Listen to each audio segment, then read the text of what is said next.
ரிதனி அந்த கணக்கு உனக்கு போட தெரியுமாமா? போடுவியா? இதுல வந்து கூட்டல், கழித்தல், பெருக்கல், வகுத்தல் எல்லாமே ஒண்ணா வருது. எது ஃபர்ஸ்ட் போடணும், எது செகண்ட் போடணும் சொல்லுங்க டீச்சர். சொல்லி தரவா? அதுக்கு ஈஸியா ஞாபகம் வச்சுக்கிற மாதிரி ஒன்னு எழுதி போடுறேன். அந்த சொல்லு.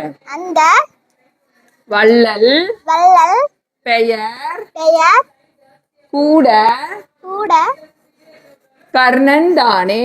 கர்ணன் தானே. அந்த வள்ளல் பெயர் கூட கர்ணன் தானே. அப்படி அது என்ன ஞாபகம் வச்சுக்கணும் அப்படின்னு பார்த்தா, அடைப்புக்குறி ஒரு கணக்குல அடைப்புக்குறிக்குள்ளார, அடைப்புக்குறினா இந்த மாதிரி பிராக்கெட் குள்ள எது இருக்கோ அதை முதல்ல பண்ணணும். அது என்ன பண்ணணும்? முதல்ல பண்ணணும். வள்ளலுக்கு வா வருதா? வா வந்து என்னது? வகுத்தல். வகுத்தல வந்து செகண்ட் பண்ணணும். பேக்கு என்னது? பெருக்கல என்ன பண்ணணும்? மூணாவதா போடணும்.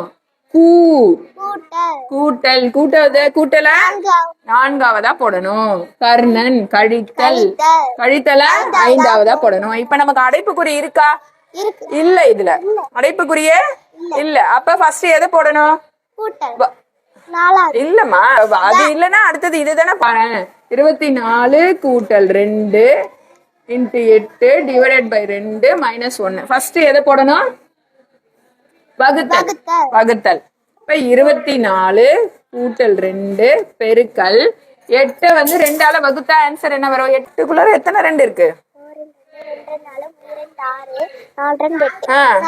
4 2 இருக்கு. எத்தனை 2 இருக்கு? அப்ப 8 2ஆல வகுத்தா என்ன கிடைக்குது? 4. இப்ப மைனஸ் 1 போட்டியா? இப்ப வகுத்தல் முடிச்சிட்ட. வகுத்தலுக்கு அப்புறம் என்ன போடணும்? பெருக்கல் போடணும். பெருக்கல் இங்க இருக்கா? அடுத்த ஸ்டெப் வா.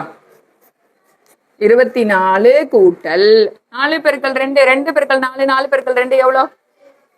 4 2 எவ்வளோ? 8. இப்ப அடுத்தது இதை முடிச்சுட்ட. இப்ப என்ன பண்ணணும்? அடுத்தது கூட்டல். 24 கூட 8 கூட்டினா என்ன வரும்? 32. கடைசியா கழித்தல். 32ல 1 போச்சுன்னா எவ்வளோ? 31. இதான் ஆன்சர். புரியுதா?